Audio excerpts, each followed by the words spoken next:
В то время как режим КПК заключает миллионы турок-мусульман в концентрационные лагеря, созданные в Восточном Туркестане, и устраивает геноцид под именем так называемого перевоспитания, многие страны стали соучастниками этого преступления, либо храня молчание, либо открыто поддерживая его. Верховный комиссар ООН по правам человека Фолькер Тюрк 4 марта заявил, что Китай нарушает основные права уйгуров и тибетцев и призвал Китай улучшить ситуацию с правами человека. Официальный представитель Министерства иностранных дел Китая Мао Нин ответил на заявление Фолькера Тюрка на пресс-конференции 5 марта. Он заявил, что более 100 стран мира поддерживают политику Китая в области прав человека в Уйгурском округе, Тибете и Гонконге, что является доказательством правоты Китая в этом вопросе.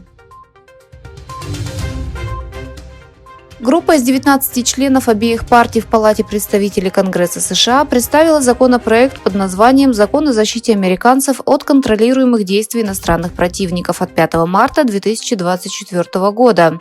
Этот закон требует от китайского технологического гиганта ByteDance продать или запретить популярное приложение для обмена видео TikTok в течение 6 месяцев. В течение многих лет американские чиновники выражали обеспокоенность тем, что данные, полученные из приложений, контролируемых китайскими компаниями, особенно TikTok, могут попасть в руки китайского правительства и военных.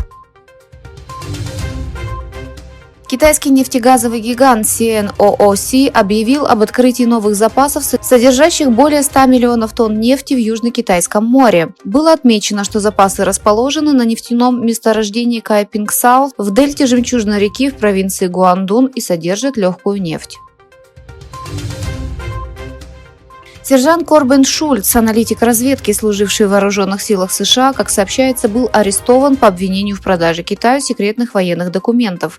В федеральном обвинительном заключении говорится, что аналитик разведки продал документы одному человеку в Китае за $42 тысячи.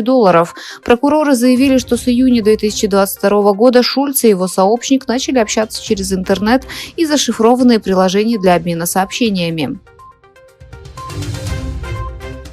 Вчера президент Украины Владимир Зеленский посетил Турцию с официальным визитом. Зеленский встретился с президентом Реджепом Таипом Эрдоганом в рабочем офисе Долмабахче в Стамбуле. Лидеры двух стран обсудили важные пункты повестки дня в отношениях между Турцией и Украиной, включая российско-украинскую войну и соглашение о зерновом коридоре.